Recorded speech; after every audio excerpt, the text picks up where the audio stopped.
সময় ভালো যাচ্ছে না আর্জেন্টিনার। আর্জেন্টিনা গত ৪ ম্যাচের একটিতে জয় পেয়েছে। সাথে যোগ হয়েছে ইনজুরির বহর এবং আসতে পারে মেসির ওপর নিষেধাজ্ঞা। এত সব মাথায় নিয়েই আগামী বুধবার সকাল ৬টায় আর্জেন্টিনা মুখোমুখি হচ্ছে পেরুর। বিশ্বকাপ বাছাই পর্বের গত ম্যাচে প্যারাগুয়ের সাথে ২-১ গোলে হেরে যায় মেসির দল আর্জেন্টিনা। ম্যাচে ব্রাজিলের রেফারি এডারসন দারেনকোর কিছু সিদ্ধান্তে অসন্তুষ্ট ছিলেন মেসি।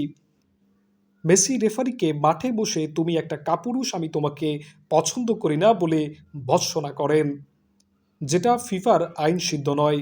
ফিফার আইনে বলা আছে ওই খেলোয়াড় শৃঙ্খলা ভঙ্গের কারণে শাস্তির সম্মুখীন হবে যে মাঠে আক্রমণাত্মক অঙ্গভঙ্গি, সংকেত বা ভাষা ব্যবহার করবে।